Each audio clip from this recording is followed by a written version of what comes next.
नमस्कार दोस्तों, मैं हरवीर सिंह आप सभी का स्वागत करता हूं आपके अपने यूट्यूब चैनल स्टडी विप्स क्लासेस में। और जैसा कि आप सब जानते हैं, हम लोग डेली यहां पर करंट अफेयर्स के 10 क्वेश्चंस पढ़ते हैं, ठीक है। और उनको देखते हैं कि कैसे क्वेश्चंस बन सकते हैं, किस तरह से पूछे जाते हैं, उन सारी चीज़ों को यहाँ डिस्कस करते हैं। उनका थोड़ा सा डिस्क्रिप्शन भी देखते हैं कि किस तरह से और क्वेश्चंस बनने की संभावना हो सकती है, ठीक है। तो उन सारे क्वेश्चंस को यहाँ डिस्कस करेंगे। और डिस्कस करने से पहले अगर आप चैनल पर फर्स्ट टाइम विजिट कर रहे हैं तो चैनल को सब्सक्राइब कर लें, साथ में बेल आइकन पर भी क्लिक कर लें, जिससे कि जो भी नया वीडियो अपलोड किया जाए उसकी जानकारी आप तक पहुंचती रहे, ठीक है। तो फिर देखते हैं कि जो आज का पहला क्वेश्चन है वो क्या है।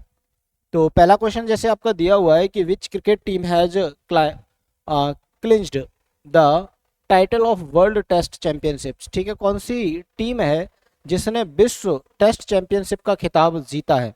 तो विश्व टेस्ट चैंपियनशिप की बात करेंगे तो किसने जीता है, Australia, India, West Indies, Sri Lanka या न्यूजीलैंड। तो आप सब जानते हैं अभी अभी हुआ है ये टेस्ट, ठीक है। ये ऑस्ट्रेलिया ने विन किया है और इंडिया को हराकर, ठीक है। तो भारत इस समय उप विजेता रहा है, उप विजेता, ठीक है। और ऑस्ट्रेलिया क्या रहा है, इसमें विजेता रहा है, ठीक है। इसने विजेता, इसने कितने रन से हराया है, तो ऑस्ट्रेलिया ने इंडिया को 209 रन से हराया था इस मैच में। चलिए कुछ डिस्क्रिप्शन देख लेते हैं। तो ऑस्ट्रेलिया ने भारत पर 209 रनों की शानदार जीत हासिल कर वर्ल्ड चैंपियनशिप टेस्ट चैंपियनशिप का खिताब अपने नाम कर लिया है। विश्व टेस्ट चैंपियनशिप ओवल ऑस्ट्रेलिया में संपन्न हुआ था, ओवल में हुआ था। ऑस्ट्रेलिया में 11 जून को इतिहास रचा जब वे तीनों प्रारूपों में अंतर्राष्ट्रीय क्रिकेट परिषद विश्व कप खिताब जीतने वाली विश्व की क्रिकेट टीम की पहली पुरुष टीम बन गई है। मतलब ऑस्ट्रेलिया पहली ऐसी टीम है जिसने टेस्ट चैंपियनशिप भी जीता है, ठीक है। अगर हम बात करेंगे 50-50 ओवर का, तो जो ओडीआई जैसे बोलते हैं, ओडीआई ये 5 बार जीत चुकी है, 1987, 99, 2003, 2007 और 2015 में, ठीक है ना। टेस्ट चैंपियनशिप की बात करेंगे तो सॉरी चैंपियनशिप ट्रॉफी 2006 और 2009 में, T20 वर्ल्ड कप 2021 में जीता और वर्ल्ड टेस्ट चैंपियनशिप 2021-23 में इसने जीत लिया है, ठीक है। चलिए आगे बात करेंगे। तो ये पहली टीम है जिसने चारों ही फॉर्मेट में, मतलब जितने भी फॉर्मेट होते हैं क्रिकेट के, उन सब में वर्ल्ड कप जीता हुआ है, ठीक है। Who has won his men's record 23rd grand slam titles with victory in French Open final.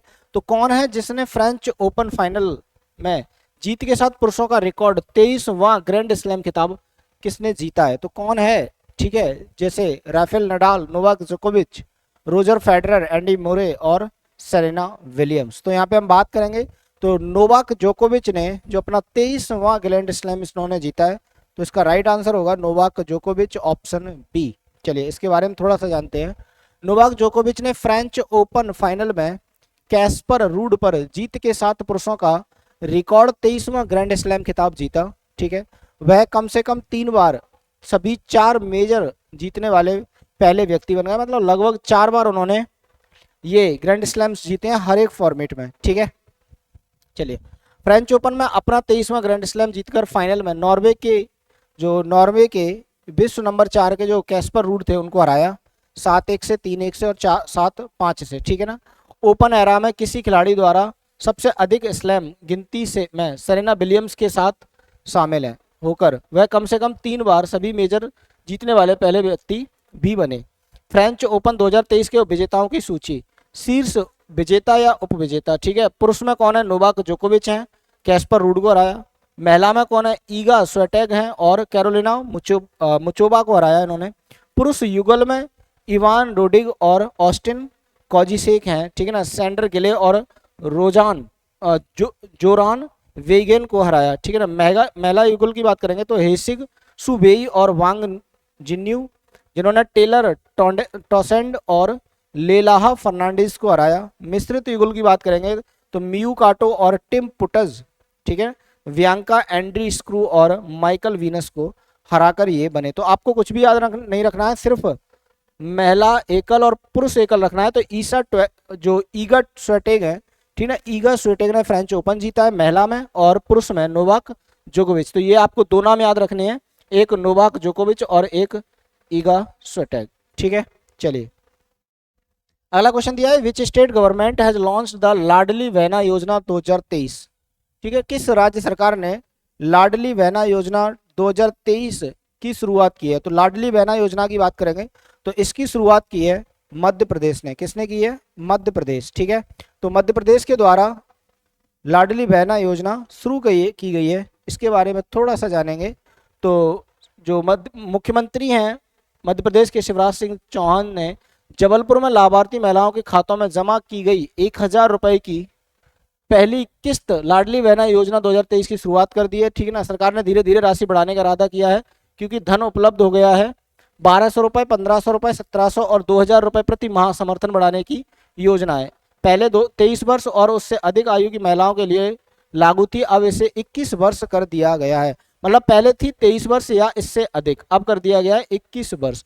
मतलब जो 21 वर्ष वाली महिलाएं होंगी उनको भी इस योजना के अंतर्गत शामिल किया जाएगा। ठीक है, next question. World day against child labour 2023 has observed on which day of June 23? बाल श्रम के खिलाफ विश्व दिवस 2023 जून 2023 के किस दिन मनाया जाता है? तो अगर हम बात करेंगे इसकी तो ये किस दिन मनाया जाता है? तो ये मनाया जाता है आपका 12 जून। कब मनाया जाता है? 12 जून को। चलिए, बाल श्रम की बात करेंगे तो बाल श्रम दिवस जो मनाया जाता है वो 12 जून को मनाया जाता है। ठीक है ना, जिसका उद्देश्य बाल श्रम के खिलाफ वैश्विक आंदोलन को प्रेरित करना है। 2023 का नारा और विषय है सभी के लिए सामाजिक न्याय, बाल श्रम का अंत। ठीक है, तो जो आज जो थीम है इसकी वो क्या है? सभी के लिए न्याय, बाल श्रम का अंत। आगे बात करेंगे अंतर्राष्ट्रीय श्रम संगठन 2002 में इसे कार्यक्रम की शुरुआत की, इसे एक अंतर्राष्ट्रीय अवसर में बदल दिया। इतिहास क्या है? अंतर्राष्ट्रीय श्रम संगठन ने 2002 में बाल श्रम के खिलाफ विश्व दिवस की शुरुआत की थी। ठीक है ना, तो विश्व जो विश्व दिवस, बाल श्रम विश्व दिवस था। ठीक है ना, यह विश्व बाल श्रम दिवस था, इसकी शुरुआत की गई थी 2002 में अंतर्राष्ट्रीय श्रम संगठन के द्वारा। ठीक है, नेक्स्ट क्वेश्चन है which warship has left for Durban port in South Africa to mark the 130th anniversary of Gandhi's Satyagraha. ठीक है, तो विच वर्शिप की बात की गई है, तो कौन थे 130 anniversary of Gandhi's Satyagraha? INS त्रिशूल, INS त्रिखंड, INS तलवार, INS तेवर और INS टैग। ठीक है, तो इसकी बात करेंगे अगर हम तो ये किसके द्वारा किया गया है?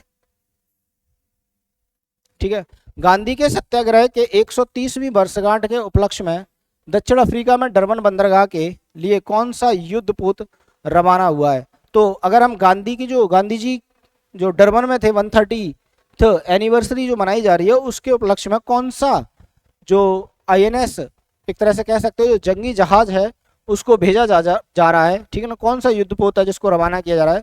तो वो है आपका INS त्रिशूल। कौन है? INS त्रिशूल। तो INS त्रिशूल को यहाँ पर भेजा जा रहा है।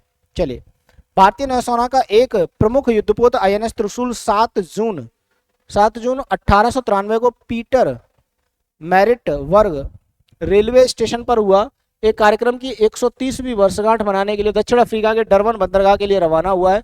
युद्धपोत की डरबन यात्रा जो 3 दिनों तक चलती है, भारत की स्वतंत्रता की 75वीं वर्षगांठ के साथ 30 साल पहले भारत और दक्षिण अफ्रीका के बीच राजनयिक संबंधों की बहाली को चिन्हित करने के लिए नौसेना समारोह का हिस्सा है। ठीक है, जहाज पीटर मेरिट्सबर्ग रेलवे स्टेशन पर एक स्मारक सभा में शामिल होगा, गांधी प्लिंथ को श्रद्धांजलि अर्पित करेगा और भारतीय नौसेना बैंड की प्रस्तुति पेश करेगा। ठीक है, तो ये कुछ श्रद्धांजलि वगैरह देगा और इंडिया को रिप्रेजेंट करेगा। Which country built the world's most powerful hypersonic wind tunnel? ठीक है ना, कौन सी कंट्री है, किस देश ने दुनिया की सबसे शक्तिशाली हाइपरसोनिक पवन सुरंग का निर्माण किया है? पवन सुरंग की बात की है। हाइपरसोनिक का मतलब समझ ही रहे होगा, जिसकी स्पीड 5 मैक से ज्यादा होती है। ठीक है, मतलब ध्वनि की चाल से लगभग 5 से 7 गुना। तो जापान हो गया, चीन हो गया, इजराइल हो गया, भारत हो गया या रूस हो गया। तो जो हाइपरसोनिक पवन सुरंग है जो इसका निर्माण किया है ये किया है चाइना ने। चाइना ही कर सकता है, हमारे यहाँ तो सिर्फ मंदिर मस्जिद या फालतू की चीज़ें हो सकती हैं। ठीक है, एजुकेशन क्षेत्र में या रोजगार के क्षेत्र में कुछ भी नहीं हो सकता। ठीक है, तो इसमें क्या हो जाएगा, इसमें आपका चीन हो जाएगा जिसने हाइपरसोनिक शक्तिशाली जो पवन सुरंग है उसका निर्माण किया है। चीन ने हाइपरसोनिक तकनीकी से दुनिया की सबसे शक्तिशाली पवन सुरंग बनाई है। ठीक है, इसे JF-22 के नाम से जाना जाएगा। तो इसका नाम याद रखेंगे आप, JF-22 इसका नाम है। JF-22 पवन सुरंग बीजिंग के हुआरो जिले में स्थित है। JF-22 की क्षमता 30 मैक तक की गति हाइपरसोनिक उड़ान स्थितियों का अनुकरण कर सकती है। मैं तो बता रहा था, देखो जो हाइपरसोनिक होती है वो 5 मैक से अधिक होती है, ये होता है आपका हाइपरसोनिक। हाइपरसोनिक ठीक है, तो 5 से ज्यादा हाइपरसोनिक है, लेकिन इसकी स्पीड तो 30 मैक है। मतलब ध्वनि की चाल, जो वायु में ध्वनि की चाल ये होती है, इसकी 30 गुना, 30 गुना। आप लगा लो कितनी स्पीड होगी, ठीक है ना। चलिए अगला क्वेश्चन दिया, who has been appointed as the chief executive officer of UIDAI. तो उडाई की बात करेंगे, ठीक है। जो UIDAI के मुख्य कार्यकारी अधिकारी के रूप में किसे नियुक्त किया गया है, ठीक है। तो इसमें जो नियुक्त किया गया है वो किया गया है अमित अग्रवाल को, याद रखेंगे अमित अग्रवाल को उडाई के नए अध्यक्ष के रूप में, एग्जीक्यूटिव ऑफिसर के रूप में नियुक्त किया गया है, ठीक है। अगला जिसका डिस्क्रिप्शन देखो, इलेक्ट्रॉनिक और सूचना प्रौद्योगिकी मंत्रालय में अतिरिक्त सचिव वरिष्ठ IAS अधिकारी अमित अग्रवाल को भारत के अतिरिक्त सचिव के पद पर वेतन पर विशिष्ट प्राधिकरण मुख्य कार्यकारी अधिकारी के रूप में CEO के रूप में नियुक्त किया गया है। अग्रवाल 1993 बैच छत्तीसगढ़ कैडर के IAS अधिकारी हैं, ठीक है। और बाकी ये इसमें कुछ ऐसा दिया नहीं है, तो आपको जो याद रखना है, ठीक है। तो आपको ये याद रखना है बस कि जो उडाई के CEO जो अधिकारी नियुक्त किए गए हैं वो कौन है, वो अमित अग्रवाल है, ठीक है। Who has been named as the Director General of National Testing Agency। तो नेशनल टेस्टिंग एजेंसी है, ठीक है ना, नेशनल टेस्टिंग एजेंसी, इसका जो डायरेक्टर है वो किसे नियुक्त किया गया है, राष्ट्रीय परीक्षण एजेंसी के महानिदेशक के रूप में किसे नामित किया गया है, मोहन S अनंत, विनीत जोशी, सुबोध कुमार, हरीश शेट्टी या विष्णुकांत चिट्टपल्ली।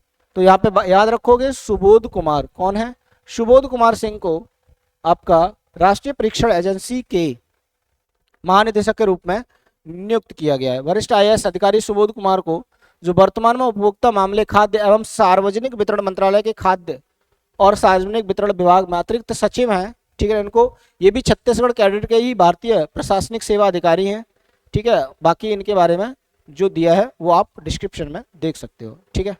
चलिए, Kilauea volcano which has erupted recently is located in which country. जो क्लाउआ वोल्केनो है वो अभी हाल ही में फट गया है, ठीक है, या विस्फोट हुआ है उसके अंदर, तो वो कहाँ पर स्थित है, हाल ही में फटा क्लाउआ ज्वालामुखी किस देश में स्थित है। तो क्लाउआ ज्वालामुखी आप सबको पता होना चाहिए कि ये हवाई द्वीप पर स्थित है। कहाँ पर है, हवाई द्वीप, ठीक है।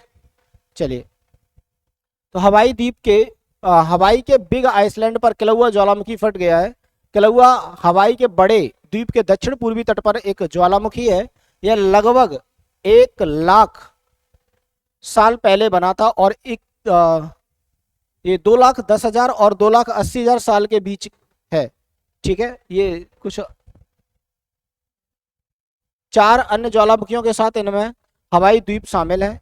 2021, 22, 21 और 23 में हाल ही में विस्फोटों के साथ क्लाउआ 5 में से सबसे सक्रिय दुनिया में सबसे सक्रिय ज्वालामुखी है। शुरू में अपने बड़े पड़ोसी मौना लोआ का एक उपग्रह माना जाता था। क्लाउआ की अपनी संरचना है जिसमें एक शिखर कॉल्डेरा और पूर्व पश्चिम में फैले 2 सक्रिय दरार क्षेत्र शामिल हैं। चलिए, आज का last question, what is the outlay of exploration of coal and lignite scheme from 2021 to 2025, ठीक है। तो 2021-25 तक कोयला और लिग्नाइट योजना की खोज का परिव्यय कितना है। तो 2021-25 की बात करेंगे, ठीक है। तो इसका जो कोयला और लिग्नाइट योजना है, ठीक है ना, इसका परिव्यय कितना है, तो ये दिया है आपका 2250 करोड़ रुपए या 3652 करोड़, 2980 या 4510 या 3115 करोड़ रुपए। तो जो कोयला लिग्नाइट योजना है इसका जो व्यय है वो है 2980 करोड़ रुपए। चलिए, सतत और निर्बाध आपूर्ति निश्चित करने के लिए भारत सरकार ने कोयला और लिग्नाइट योजना की खोज 21-22 और 25-26 तक बढ़ा दिया है, ठीक है। 2980 करोड़ रुपए के अनुमानित व्यय के साथ केंद्रीय क्षेत्र की इस योजना का उद्देश्य देश के कोयला और लिग्नाइट संसाधनों का पता लगाना और उनका आकलन करना है। ये सिर्फ घोटाले की एक मुख्य रीजन है, ठीक है ना, एक घोटाले का एक तरह से कह सकते हो एक रहा है जो ये किया गया है, ठीक है। तो ये आज के 10 क्वेश्चन थे जिसमें आप याद रखोगे 2980 करोड़ जिसका मतलब व्यय था, ठीक है, जो गवर्नमेंट ने लॉन्च किया है। चलिए फिर दोस्तों, इसी के साथ ये 10 क्वेश्चन थे और जो हमने डिस्कस किए अगर आपको पसंद आया तो वीडियो को लाइक कर दें, शेयर कर दें, और चैनल पर फर्स्ट टाइम विजिट कर रहे हैं तो चैनल को सब्सक्राइब कर लें। मिलते हैं सेम प्लेटफॉर्म पर इसी समय, तब तक खुश रहिए, ख्याल रखिए। जय हिंद, जय भारत।